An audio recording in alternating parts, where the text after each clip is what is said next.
તને ક્યાં બેહારું? માતાજીએ સપનાની માલિકા જે અત્યારે માં મેલડી બેઠા એ જગ્યા દેખાડી. મારી એનું કોઈ પ્રમાણ વગર તો તું માં છો, અગ્નિનો ભઠ્ઠો કહેવાય, એમાં મારાથી હાથ ન લખે. તેથી મારી મેલડી બોલે,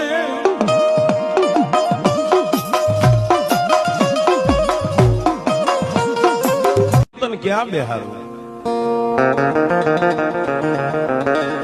માતાજીએ સપનાની માલિકા જે અત્યારે માં મેલડી બેઠા એ જગ્યા દેખાડી. મારી એનું કોઈ પ્રમાણ વગર તો તું માં છો, અગ્નિનો ભઠ્ઠો કહેવાય, એમાં મારાથી હાથ ન લખે. તેથી મારી મેલડી બોલે,